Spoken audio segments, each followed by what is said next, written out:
Okay, good morning. Okay, let's have a quick video lang dito sa pananim ko sa third floor. Which is, nakita ko kasi, I am so excited na may bunga na yung aking ano. Ayun o.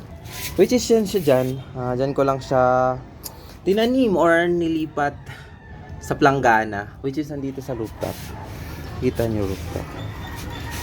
Bahay ng ate ko dito. Dito kasi ako nakatira for the meantime na naghahanap ako ng work dito sa Manila, which is I need na magtanim-tanim lang din dito, which is yan, nakakatuwa gawa ng yan lang siya kaliit or kalaki, which is yan.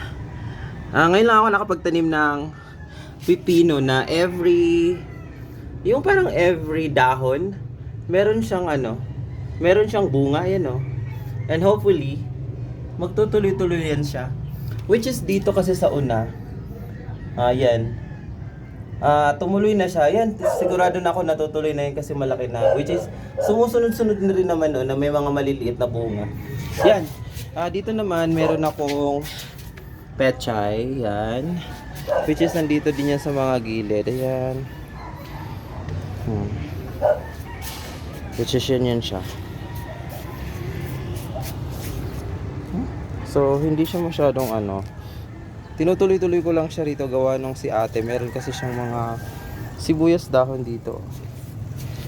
Which is dyan, mababa kasi nasa third floor kami. Doon yung kalsada main. So, yun. Dito kami nagsasampay. Which is, naisip ko lang na kailangan magtanim. Kasi ang mahal-mahal ng mga bilihin dito sa Manila, promise. So, which is, natuwa lang talaga ako dito. Ayan. So yun, that's it for the quick video for today. Update na rin sa YouTube ko. Bye bye.